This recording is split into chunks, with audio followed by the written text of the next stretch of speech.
Hello student, welcome to back my YouTube channel study with GM. I hope आप सब ठीक होंगे। जैसा कि आप सभी लोग जानते हैं, हम सभी PSSSC पेट एग्जाम का प्रिपरेशन कर रहे हैं। पेट एग्जाम की प्रैक्टिस के लिए कुछ इंपॉर्टेंट MCQ लेकर के आए हैं जो आपके लिए एग्जाम में हेल्पफुल होगा। तो चलिए आ जाते हैं अपने टॉपिक पर। आज का जो हमारा टॉपिक है वो है करंट अफेयर।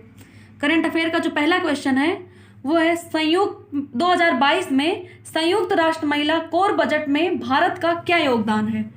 तो ऑप्शन जो दिया हुआ है वो है USD 10,000, USD 50,000, USD 100,000, USD 500,000। तो इस क्वेश्चन का जो राइट आंसर हो जाएगा वो हो जाएगा ऑप्शन डी, USD 500,000। भारत ने अपने मुख्य बजट के लिए लैंगिक समानता और महिला सशक्तिकरण के लिए संयुक्त राष्ट्र एजेंसी संयुक्त राष्ट्र महिला को 500,000 अमेरिकी डॉलर का योगदान दिया है। अगला क्वेश्चन है, किस भारतीय को संयुक्त राष्ट्र के गैर राज्य संबंधी संस्थाओं की शुद्ध शून्य उत्सर्जन प्रतिबद्धताओं पर उच्च स्तरीय विशेषज्ञ समूह में नियुक्त किया गया है। तो चलिए जो इसका ऑप्शन है वो देख लेते हैं। इसका ऑप्शन है रमेश चंद, राजीव कुमार, अरुणाभा घोष, अरविंद पंघड़िया। तो इस क्वेश्चन का जो राइट आंसर हो जाएगा वो हो जाएगा ऑप्शन सी, अरुणाभा घोष। अरुणाभा घोष को संयुक्त राष्ट्र महासचिव एंटोनियो गुटेरस द्वारा गैर राज्य संस्थाओं की शुद्ध शून्य उत्सर्जन प्रतिबद्धताओं पर उच्च स्तरीय विशेषज्ञ समूह में नियुक्त किया गया है। चलिए अगले क्वेश्चन पर आ जाते हैं। जो हमारा अगला क्वेश्चन है वो है रिकी केज और फाल्गुनी शाह हाल ही में किस पुरस्कार के विजेता हैं। तो इसका जो ऑप्शन दिया हुआ है वो है अकादमी पुरस्कार, ग्रैमी पुरस्कार, हाबिल पुरस्कार, इनमें से कोई नहीं। तो इस क्वेश्चन का जो राइट आंसर हो जाएगा वो हो जाएगा ऑप्शन बी, ग्रैमी पुरस्कार। 64वें वार्षिक ग्रैमी पुरस्कार के विजेताओं में 2 भारतीय संगीतकार शामिल थे।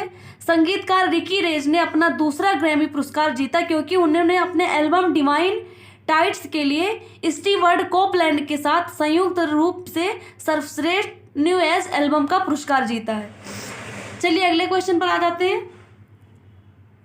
जो अगला क्वेश्चन है वो है अलेक्जेंडर ऊसिक को किस देश के राष्ट्रपति के रूप में फिर से चुना गया। तो इसका जो ऑप्शन दिया हुआ है वो है हंगरी, सर्बिया, दक्षिण कोरिया, यूक्रेन। तो इस क्वेश्चन का जो राइट आंसर हो जाएगा वो हो जाएगा ऑप्शन बी, सर्बिया। चलिए अगले क्वेश्चन पर आ जाते हैं। जो अगला क्वेश्चन है वो है मेजर ध्यानचंद खेल विश्वविद्यालय की स्थापना कहाँ की जाएगी। ऑप्शन जो दिया है वो है लखनऊ, बरेली, मेरठ, वाराणसी। तो इस क्वेश्चन का जो राइट आंसर हो जाएगा वो हो जाएगा ऑप्शन सी, मेरठ में। मेजर ध्यानचंद खेल विश्वविद्यालय की स्थापना मेरठ में की जाएगी। चलिए अगले क्वेश्चन पर आ जाते हैं। अगला क्वेश्चन है किस कंपनी ने पेट्रोल के साथ मेथेनॉल के 15% मिश्रण के साथ यम-15 पेट्रोल लॉन्च किया है। तो चलिए इसका ऑप्शन देख लेते हैं। इसका ऑप्शन जो है वो इंडियन ऑयल कॉरपोरेशन, बी है Bharat petroleum, C oil and natural gas corporation, जो डी है वो है गेल लिमिटेड। तो इस क्वेश्चन का जो राइट आंसर हो जाएगा ऑप्शन ये, Indian oil corporation. Indian oil corporation ने असम के तिनसुकिया जिले में पायलट आधार पर यम-15 पेट्रोल लॉन्च किया। चलिए अगले क्वेश्चन पर आ जाते हैं।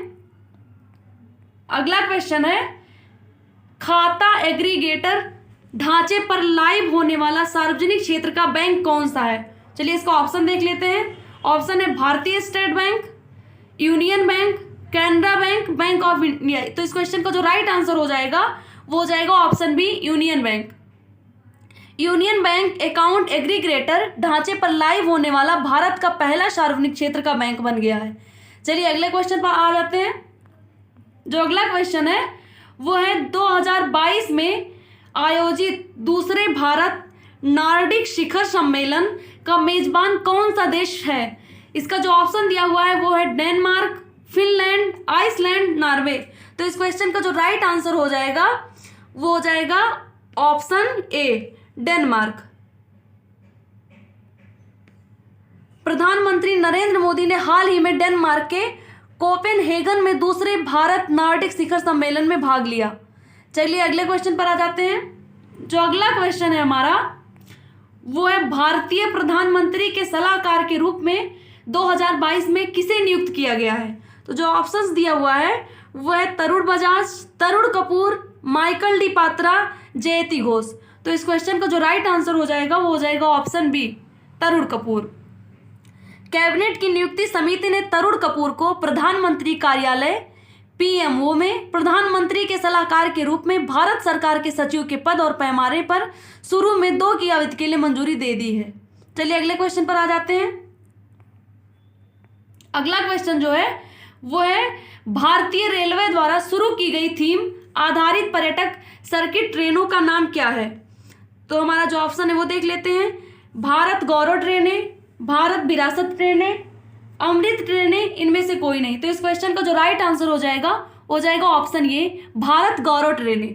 भारतीय रेलवे ने 2021 में भारत गौरव ट्रेनों की शुरुआत की, जो अपनी तरह की पहली थीम आधारित पर्यटक सर्किट ट्रेनें हैं। चलिए अगले क्वेश्चन पर आ जाते हैं। जो हमारा अगला क्वेश्चन है वो है किस केंद्रीय मंत्रालय ने एनर्जी स्टैटिस्टिक्स इंडिया 2022 शीर्षक से प्रकाशन जारी किया है?